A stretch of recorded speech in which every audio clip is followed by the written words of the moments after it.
Hello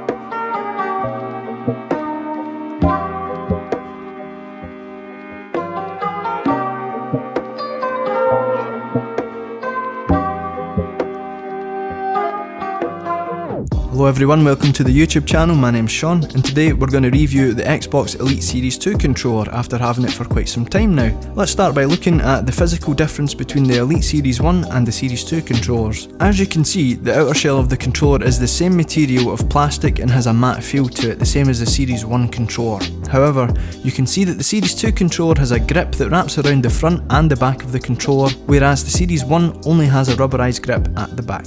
I personally feel like the Series 2 controller deals with hand moisture much better than the Series 1 after a couple of hours of playing. It doesn't leave your hands feeling so grimy, which is a nice plus. Looking at the front again, there's some notable changes here too. The home button is more clicky and tactile, which is quite nice, and the front is one solid piece covering the home button as well. It's very clean and aesthetically pleasing. You'll also notice that the profile selection button has changed. Instead of being a slider, utilising only 2 profiles, now you can have 3 profiles selected at the press of a button. Here's a look at how that works.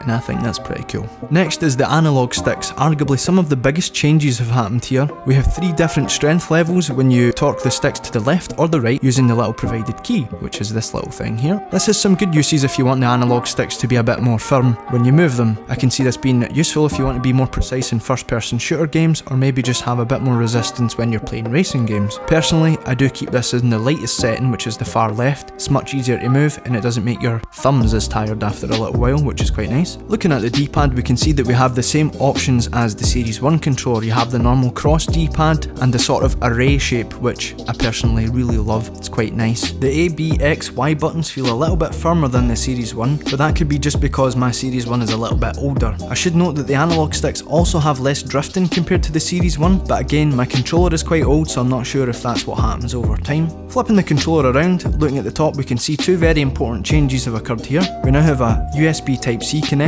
which is much faster at charging than the micro USB we have on the Series 1. We can see the bumpers have been revised, also to be a bit more substantial and tactile. In comparison to the Series 1, I've personally replaced these bumpers 6 or 7 times over the course of about 4 years, and I've also repaired some of my friends' controllers a couple of times too, but I'm very glad to report that this is not the case anymore with these bumpers. They are much more solid and have been redesigned inside to be less prone to breakage. This little part here is what caused all of those breaking problems, as it was so weak and broke even when you were playing normally. God forbid you ever dropped a controller on its bumper because you could have been sure it was going to be broken. The triggers have had a nice upgrade too, with some dimpled grips on each side, making it ever so slightly more grippy when you're playing. They're more responsive and have 3 range settings too: full range, medium range and minuscule range, and minuscule is really minuscule. Here's a little look at that. As you can see, you barely touch it and you're already there. Also, here's a little close-up of the little levers that you use to change that range of motion.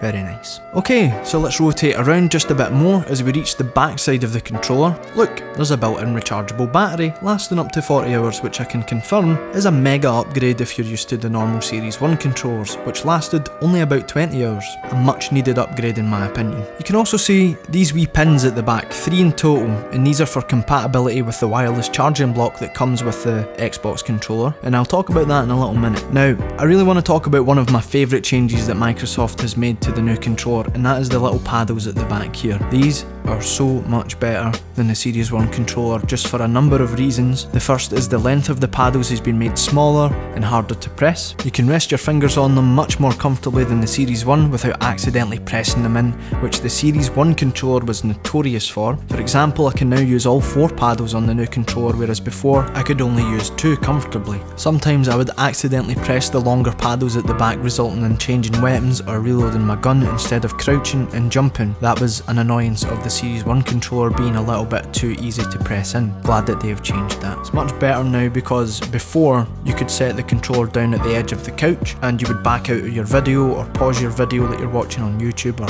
a DVD for example. It was just quite annoying. Now let's move on to what's inside the hard case and also look at the charging stand that comes with the controller. As you can see, the hard case is somewhat similar to the Series 1 case, made of woven plastic. It's quite nice and premium feeling. feeling too. Inside we have a USB Type-C cable of a decent length of 5 meters, which is absolutely fine for my playstyle, and this can be inserted either in the top of the controller or can be plugged directly into the charging block that comes with it for wireless charging. So looking at the analog options, we do have a few different setups here. You have the 2 default textured sticks, which feel pretty nice, 1 small domed stick, 1 longer textured stick, and then you have 2 small smooth concave sticks, which all feel pretty good. So my personal setup is the small textured stick on the left and the small domed stick on the right, which is brilliant for FPS games.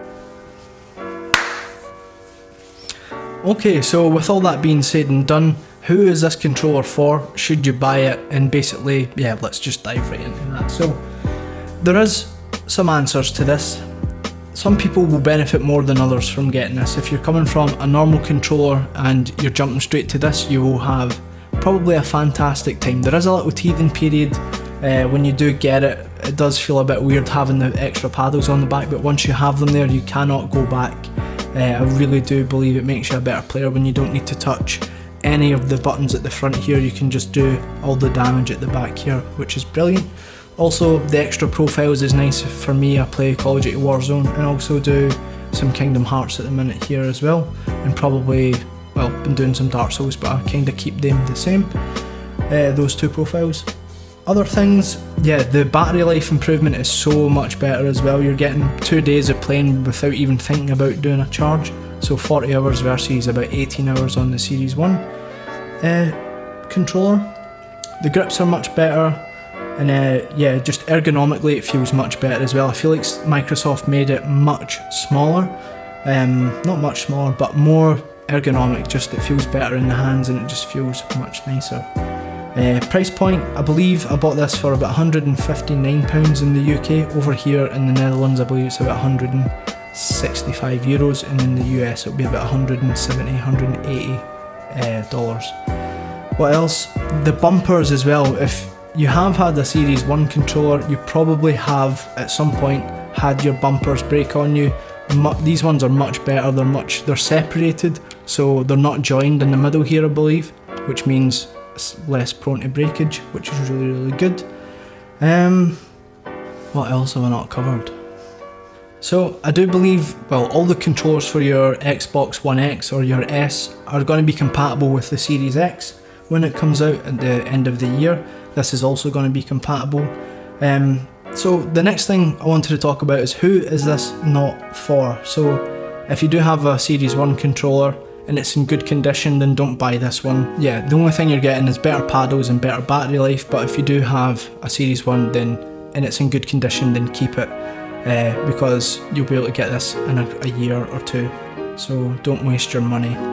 But all in all, that's pretty much it. So I just want to say thank you for watching this video. It did take me a lot of time to get this one edited. I really want to try and ramp up my quality a little bit.